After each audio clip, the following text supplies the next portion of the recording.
Bonjour, bien-aimés dans le Seigneur, bienvenue dans votre émission À la lumière des psaumes sur la télé des disciples. Bonjour à tous ceux-là qui nous suivent depuis des contrées inimaginables selon que sur cette plateforme nous pouvons atteindre le bout du monde. Soyez bénis, soyez encouragés et surtout n'oubliez pas de vous abonner, d'appuyer sur la cloche de notification et de partager. Bienvenue dans votre émission À la lumière des psaumes, psaume 133.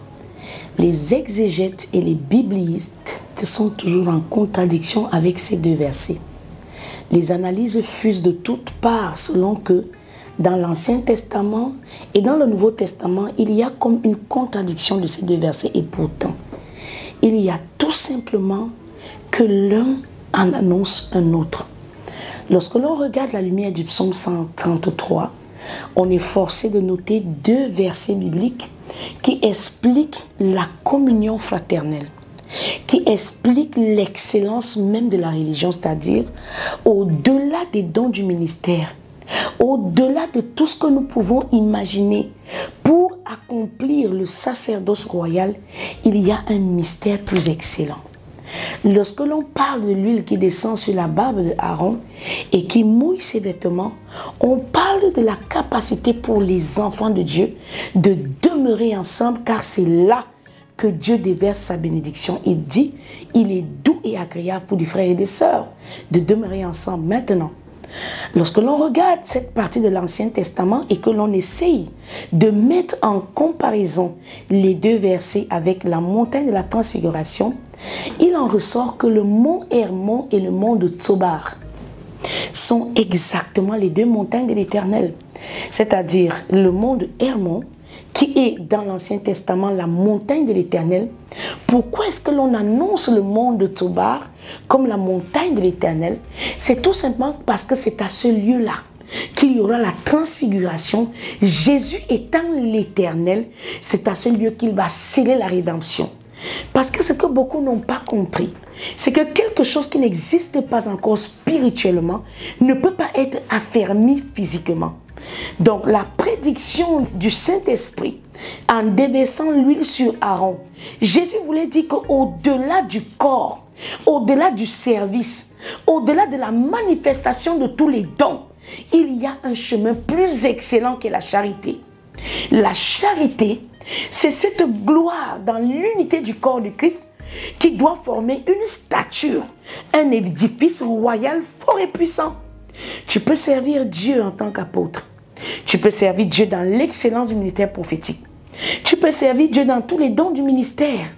En tant que pasteur, en tant qu'évangéliste, en tant que docteur. Mais il y a un chemin plus excellent que cela.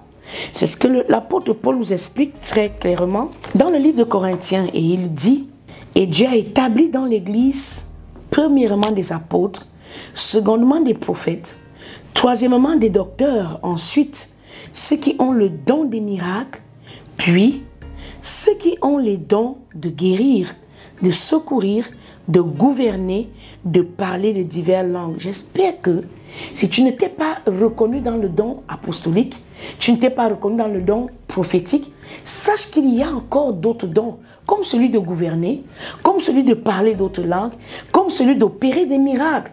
Et l'un vaut largement l'autre, car la main ne peut pas se vanter d'être si puissante si elle n'est pas rattachée au tronc. Le pied ne peut pas se vanter de conduire le corps s'il n'est pas rattaché au tronc. Bien-aimé dans le Seigneur, Jésus veut être le tronc là. Mais nous, aujourd'hui, nous excellons dans les dons, mais nous ignorons le chemin par excellence. Écoute, tous sont-ils apôtres? Tous sont-ils prophètes? Tous sont-ils docteurs? Tous ont-ils le don de miracle? Tous ont-ils le don de guérison? Tous parlent-ils en langue? Tous interprètent-ils? Non. Aspirez aux dons les meilleurs. Je vais encore vous montrer une voie plus excellente. Ça veut dire qu'au-delà de l'apostolat, au-delà de la prophétie, au-delà des miracles, au-delà de la gouvernance, au-delà des dons de parler en langue, il y a un mystère plus excellent, c'est la charité. Le livre de Corinthiens chapitre 1 au verset 14, verset 1 nous dit clairement: recherchez la charité, aspirez aux dons spirituels, mais surtout à celui de prophétie.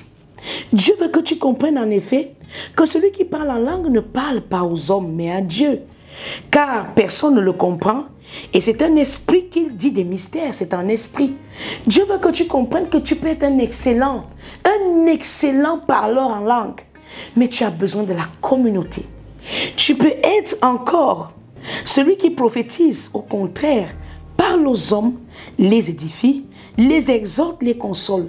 Donc le don de prophétie réellement devait être le moment par lequel Dieu édifie le corps.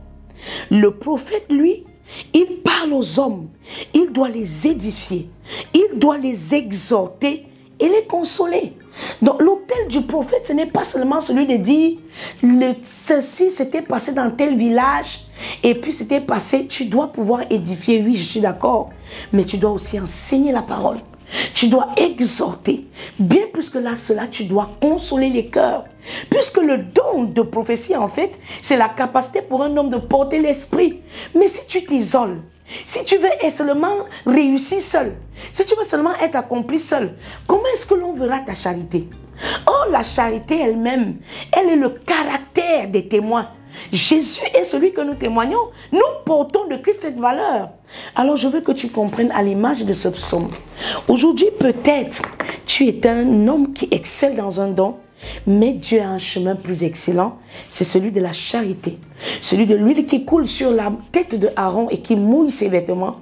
Celui de Christ, donc l'Éternel, à la montagne de Hermon ou encore sur le mont de Tabor. Bien-aimés dans le Seigneur, les choses du ministère, c'est bien. Mais plus que là, il y a une voie excellente. C'est l'amour. La charité ne sent point d'orgueil. La charité ne s'irrite pas. La charité est patiente. Bien-aimés, nous allons le lire dans le livre de 1 Corinthiens chapitre 13. La charité ne se vante point, elle ne sent point d'orgueil. Elle ne fait rien de malhonnête. Est-ce que tu es dans le ministère et tu as un don et qu'à cause de cela, tu te retrouves en train de saboter les autres pour briller seul? Bien-aimé, tu peux encore te rattraper. Il y a un chemin plus excellent que l'exercer en tant qu'apôtre, qu'exercer en tant que docteur ou don de miracle et tout ce que tu veux bien dire.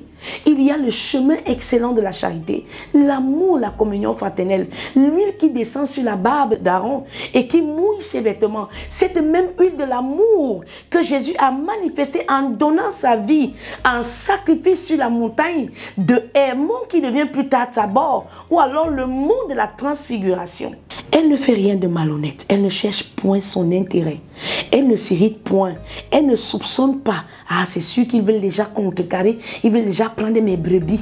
C'est sûr que comme ils ont déjà ouvert, je ne serai plus fort. C'est sûr que ce n'est pas tout.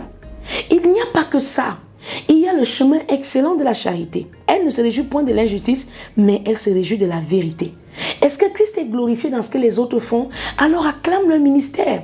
Est-ce que Christ est glorifié dans ce que les autres font? Bénis Dieu pour leur vie parce que tu ne peux pas tout faire à toi seul. C'est ça l'huile qui descend sur la barbe d'Aaron. Il ne s'agissait pas que quelqu'un se tienne seul pour recevoir l'onction, mais Dieu voulait l'unité des dons. Dieu voulait la symbiose. Dieu voulait la collaboration des ministères pour que le corps de Christ s'élève fort en stature et en gloire. La charité ne périt pas. Les prophéties prendront fin. Les langues cesseront. La connaissance disparaîtra. Car nous connaissons en partie et nous prophétisons en partie. Psaume 133, nous lisons dans toute sa lumière au nom du Seigneur Jésus-Christ. Cantique des degrés de David, voici, oh, qu'il est agréable et doux pour des frères de demeurer ensemble. C'est comme l'huile précieuse qui répandue sur la tête descend sur la barbe. Sur la barbe d'Aaron, ce chemin excellent de la charité, bien plus que les dons qui disparaîtront, la charité ne périra pas. Qui descend sur les bords de ses vêtements, comme la rosée de Hermon, qui descend sur les montagnes de Sion. Comme Jésus-Christ qui lui-même, versant de son sang à Hermon, à Tsobar, descend aujourd'hui sur l'Église, comme le sang par lequel l'amour a triomphé du jugement. Bien-aimé, j'aimerais que tu saisisses cette portée, cette puissante révélation de la communion du corps de Christ qui fait le handicap de l'Église en francophonie. Car c'est là que l'Éternel envoie la bénédiction, la vie pour l'éternité.